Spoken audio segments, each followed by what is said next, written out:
Maquiavelo, un pensador que todos hemos nombrado pero que no muchos conocen a fondo, cuyo nombre vuelto adjetivo para llamar a alguien maquiavélico o maquiavélica denota la voluntad de obtener lo que se desea por cualquier clase de medio y, en el ámbito específico de Maquiavelo, obtener el poder.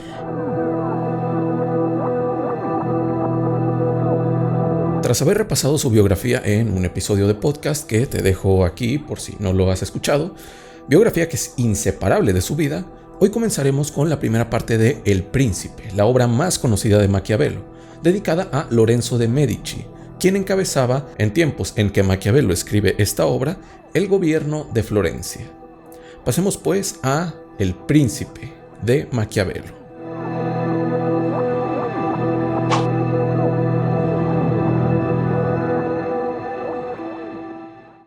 Deseando también yo ofrecerme a vuestra magnificencia, con algún testimonio de mi obligación hacia ella, no he hallado entre mis enseres nada que sea más querido o aprecie tanto como el conocimiento de las acciones de los grandes hombres, aprendiendo mediante una larga experiencia de los hechos modernos y una continua lectura acerca de los antiguos. Esto es lo que anuncia Maquiavelo al inicio de su obra, agregando que, tras haber analizado y experimentado estas acciones y hechos, se los ofrece resumidos al nuevo príncipe de Florencia. Como dijimos en la biografía de Maquiavelo, su más conocida obra, El Príncipe, es un análisis y una clase de tratado sobre las monarquías, llamadas por Maquiavelo principados. Esta obra, además de analizar los principados, tiene otros dos propósitos. En primer lugar, ayudar a Lorenzo de Medici a solidificar su mandato, al cual había llegado desde hace poco. En segundo lugar, ganarse, con esta ayuda a Lorenzo, el regreso de Maquiavelo a un cargo público, a retomar la vida pública pausada tras el regreso de los Medici al poder, quienes desconfiaban en él. ¿Cómo va a llevar a cabo su tarea Maquiavelo? Exponiendo no solo razones, sino también casos históricos por los que un príncipe debe evitar armas mercenarias, enemistarse con el pueblo, entre otros factores que dañan o fortalecen al Estado. Es menester ser príncipe para conocer a fondo la naturaleza de los pueblos, pero ser del pueblo para conocer a fondo la de los príncipes, nos dice Maquiavelo, respaldado por su origen humilde, por provenir de una familia de escasos recursos, para luego ir escalando en la sociedad hasta altos cargos públicos en donde sumaba a su conocimiento de la gente el conocimiento del gobierno. Sumado a esto, la enorme lista de libros históricos sobre el Imperio Romano y otros imperios le permiten al filósofo ofrecer, como si una mina de oro fuera, su obra El Príncipe, a Lorenzo de Medici. Percibirá el profundo deseo que me embarga, que alcancéis esa grandeza que la fortuna y vuestras demás cualidades prometen. Con estas palabras, Maquiavelo finaliza su dedicatoria para comenzar el análisis de los principados. Comencemos pues con el análisis maquiavélico de los principados. Hay que decir que este análisis va acompañado por ejemplos que Maquiavelo nos ofrece tanto de acontecimientos que le fueron contemporáneos como de acontecimientos de la Edad Media y de la Antigüedad. Pero yo utilizaría aquí, sobre todo, para ilustrar cada punto, ejemplos contemporáneos que nos sean más cercanos y familiares. Maquiavelo divide todos los estados en dos formatos, repúblicas o principados. Con esto tenemos en claro lo distantes que estamos del entorno jurídico, social y político del florentino, pero veremos que las democracias del siglo XX y otras clases de estados y gobiernos aplican también para muchas de sus categorías y observaciones. Maquiavelo advierte que se dedica, en El Príncipe, a los principados solamente, ya que las repúblicas las trata en otra obra mucho más extensa, en Los discursos sobre la primera década de Tito Livio. Ahora bien, los principados son de dos clases, hereditarios y nuevos. Los nuevos, a su vez, se dividen en dos, entre aquellos que son totalmente nuevos y los que son parcialmente nuevos, es decir, principados añadidos a uno más grande ya existente. Otra distinción que hay entre principados es si los conquistados están habituados a vivir bajo un príncipe o a ser libres, entendiendo por libres aquellos que viven en un estado en donde tienen ciudadanía y derechos políticos.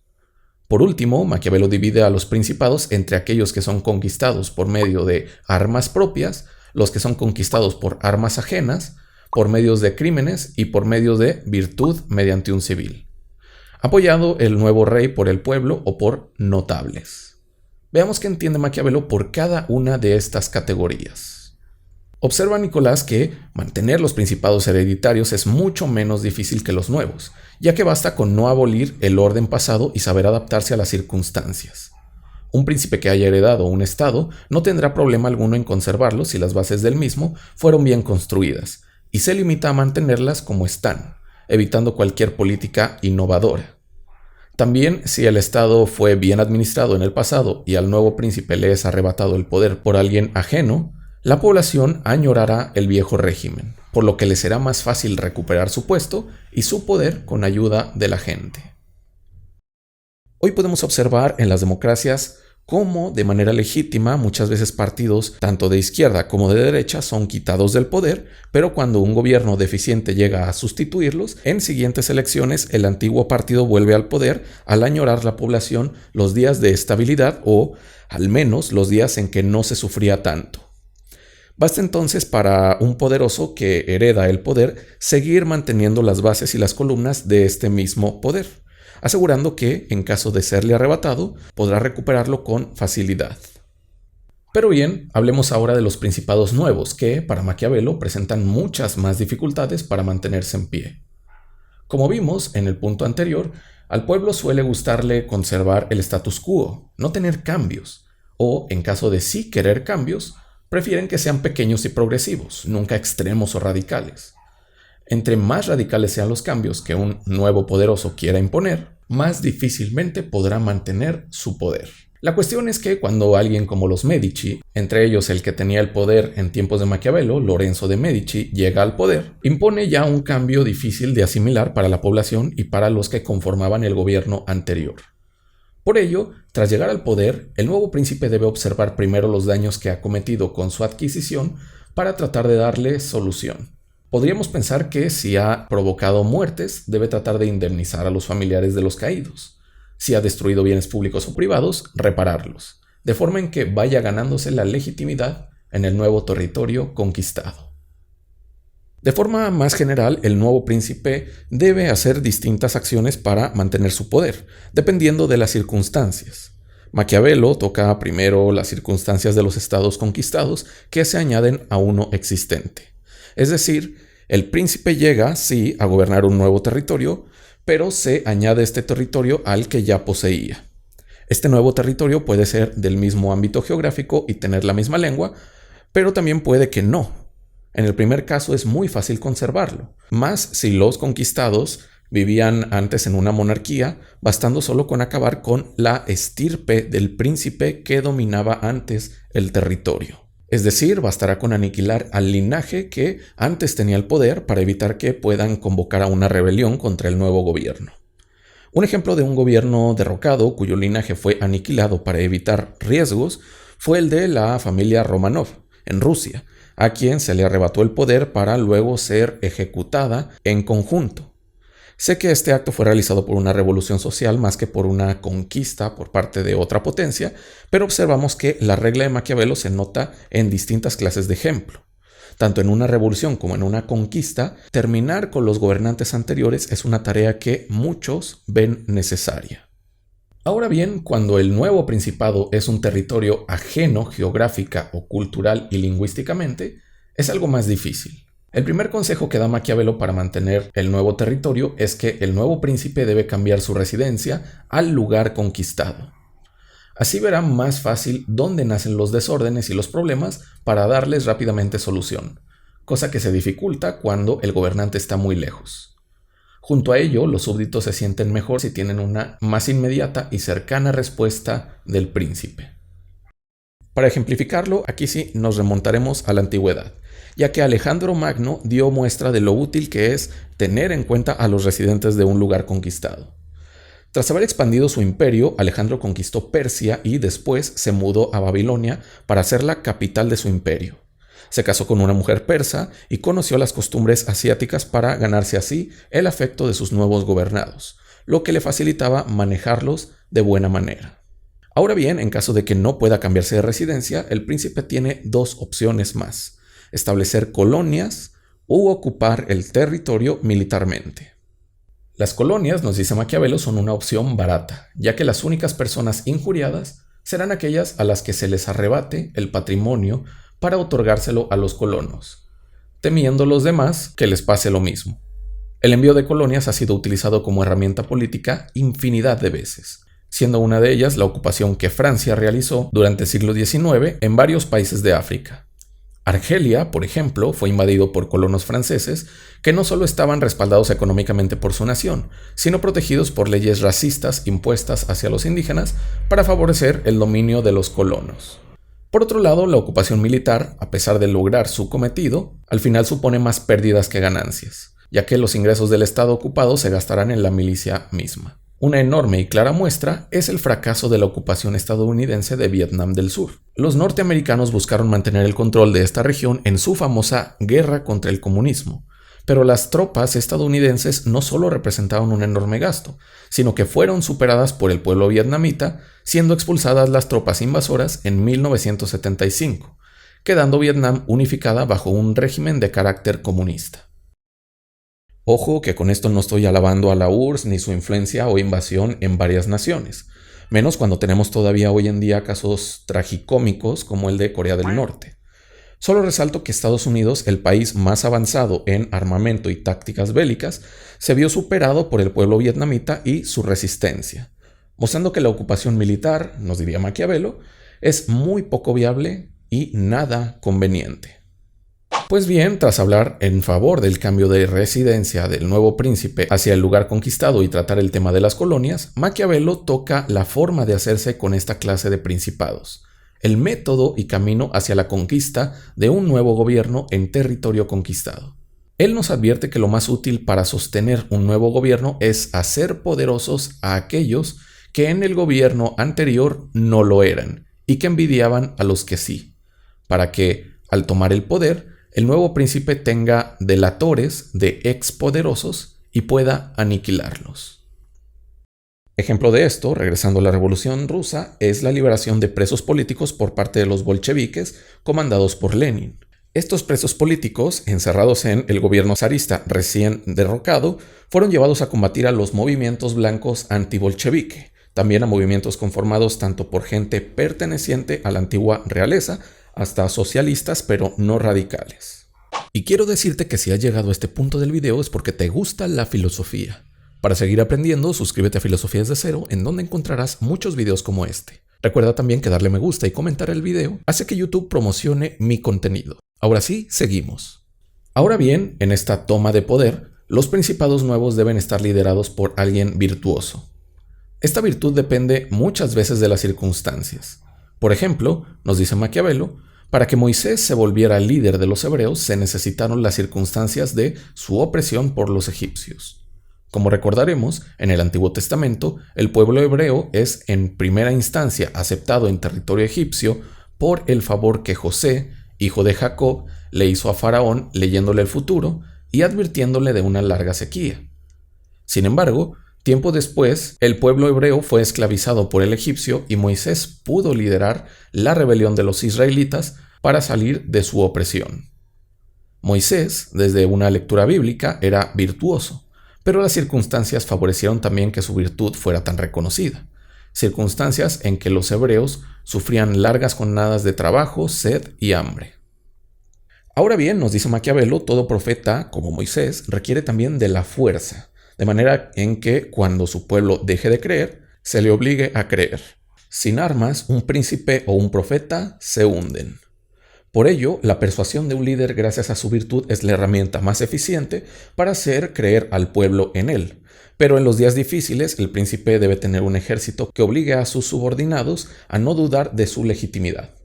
El príncipe requiere de un ejército propio, enorme y leal, no solo para llegar al poder, sino para mantenerlo. Pues bien, si quien ha llegado al poder lo ha hecho no por propia virtud ni por propias armas, sino por ajenas, quizás por un aliado, el príncipe puede llegar con mucha facilidad a su cargo, pero será enormemente difícil mantenerse en él, debido a su deuda con aquel o aquellos que le otorgaron sus armas y sus recursos.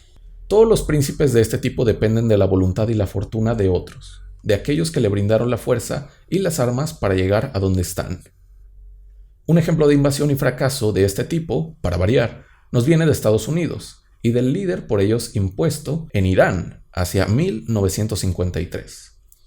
Mohammad Mossadegh, elegido democráticamente por el pueblo de Irán, nacionalizó la industria petrolera para que su país pudiera sacarle todo el provecho a tan preciado recurso, más en esos entonces. Sin embargo, este resultado democrático no le gustó a Estados Unidos y, mediante la CIA y en conjunto con los británicos, impuso a Mohammad Reza como nuevo mandatario. Revoluciones musulmanas se dieron contra el nuevo líder por ser considerado un títere de las naciones anglosajonas, por lo que fue derrocado en 1979, mostrando cómo alguien que llega al poder por medio de las armas ajenas no solo debe responder a los intereses de dueños de las mismas, sino que rara vez obtiene legitimidad frente al pueblo conquistado. Por otro lado, existe una vía para llegar al poder no por armas propias ni ajenas, no por virtud, sino por crímenes. Los crímenes, nos dice Maquiavelo, pueden requerir de una enorme planeación y, por ello, de un gran intelecto. Pero eso no significa tener una gran virtud. Él mismo reconoce que no cabe llamar virtud a dar muerte a sus ciudadanos, traicionar a los aliados, faltar a la palabra, a la clemencia, a la religión. Procedimientos así permiten adquirir poder, mas no gloria. Un ejemplo notorio es el de Stalin, quien, aprovechando su cargo tras la muerte de Lenin, se postuló como opción para relevar al mandatario. Sin embargo, en esta lucha por el relevo, Stalin cometió actos de intimidación y asesinatos para asegurarse el poder. Uno de los personajes clave que se interponía entre Stalin y el poder era Trotsky, quien por la persecución leninista tuvo que exiliarse. Sin embargo, su exilio no fue suficiente para estar a salvo, ya que Stalin se dio por satisfecho hasta que su oponente estuviera bajo tierra, por lo que mandó gente hasta México para acabar con él hacia 1940, en Coyoacán, Ciudad de México. Maquiavelo advierte que la crueldad de los crímenes, si bien puede ser eficiente para intimidar, logra lo contrario a ganarse lo más importante, el aprecio de los gobernados, del pueblo. Es por ello que nuestro filósofo sostiene que si bien en ocasiones es requerida la crueldad, solo es útil y justificable cuando ésta significa un daño preciso y no frecuente, ya que, de lo contrario, sus súbditos terminarán por rebelársele. Es decir, el famoso castigo ejemplar, a pesar de ser cruel, basta para lograr el cometido político de un mandatario, logrando conservar la virtud de su cargo. Por último, existe una forma en que un civil, no mediante crímenes, sino mediante la virtud, alcanza el poder con ayuda de sus conciudadanos, lo cual depende de la astucia de este civil. Es decir, un personaje virtuoso puede provenir del pueblo y, gracias a su enorme ingenio, su carisma y en general su virtud, puede hacerse con el poder teniendo como arma más eficiente el afecto de otros civiles. Ahora bien, estos civiles están divididos siempre en clases sociales. Hoy diríamos que la población se divide en una enorme parte de pobres, una pequeñita parte de clase medieros y una diminuta, pero muy acaudalada, clase alta. En tiempos de Maquiavelo, las clases eran más bien la del pueblo, gente común y corriente, y los notables, gente de la nobleza con gran poder adquisitivo. Maquiavelo nos dice que el que gana por medio del favor y apoyo de los notables quizás tiene el camino hacia el trono más fácil, pero se mantiene con más dificultad. Por otro lado, el que tenga el apoyo popular tiene de sobra gente que esté dispuesta a obedecerle e incluso a sacrificar su vida por él. Enemistarse con el pueblo es lo peor que un príncipe puede hacer. Ganarse su afecto, el mejor escudo. Por otro lado, enemistarse con los notables no es tan peligroso. Esto debido a que en notables siempre habrá de dónde escoger. Unos pueden sustituir a otros, pero el pueblo es uno solo, y su apoyo es irreemplazable.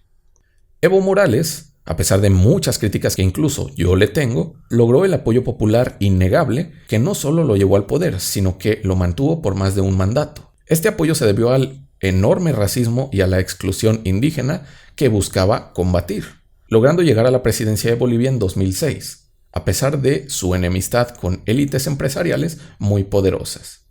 convirtiéndose en el primer presidente indígena de la nación de Bolivia. Si bien tiempo después lo traicionaron sus ganas de mantenerse en el poder, Evo tuvo un fuerte apoyo popular y entregó buenos resultados a su población en varios ámbitos, sobre todo en el económico, en su mandato. Y bien, habiendo pasado por los tipos de principados, alcanzados por propias armas, por ajenas o por la virtud de un civil, Maquiavelo toca un tema que es en teoría lejano para nosotros, pero en la práctica todavía muy familiar: los principados que son propiedad de la Iglesia. Hoy en día no hay un solo gobierno que tal cual se deba a armas pertenecientes a la Iglesia Católica, pero sí muchísimos que le deben favores. Hoy la Iglesia todavía tiene muchísimo poder político. Es un poder fáctico que repercute a nivel global en todos los ámbitos. Pues bien, la Iglesia, nos dice Maquiavelo, en cierto momento de la historia no tenía gran poder por la brevedad de los papados. Sin embargo, una vez llegado un papa que durara más que el promedio y viera el poder que el dinero y las armas podían ofrecerle, cualquier reino temblaba ante el poder de la Iglesia. La Iglesia creció y cualquier reino temblaba ante su poder. A todos convenía tener a la Iglesia de aliada. Los estados pontificios existieron durante parte de la Edad Media y de la moderna. Hoy en día ya no los encontramos, pero sí sabemos que la Iglesia tiene no solo influencia en gobiernos de países con una población mayoritariamente católica, sino que el Vaticano concentra una enorme riqueza y con ello un gran poder a nivel global. La Iglesia fue para Maquiavelo y sigue siendo hoy en día un poder político determinante en el rumbo de la humanidad. Por eso, para Maquiavelo, enemistarte con la Iglesia no era tema sencillo. Varios fueron los imperios que lucharon contra la Iglesia, varios otros los que se le aliaron y muchos otros los que fueron por ella conquistados. Hoy en día, por fortuna, no representa ya un poder legítimo, pero lamentablemente sigue siendo un poder fáctico, un poder que en teoría no existe, pero que sabemos está presente en todo el mundo. Pues bien, Maquiavelo termina aquí con la exposición de los tipos de principados, de las formas en que se obtienen y algunos consejos para mantenerlos.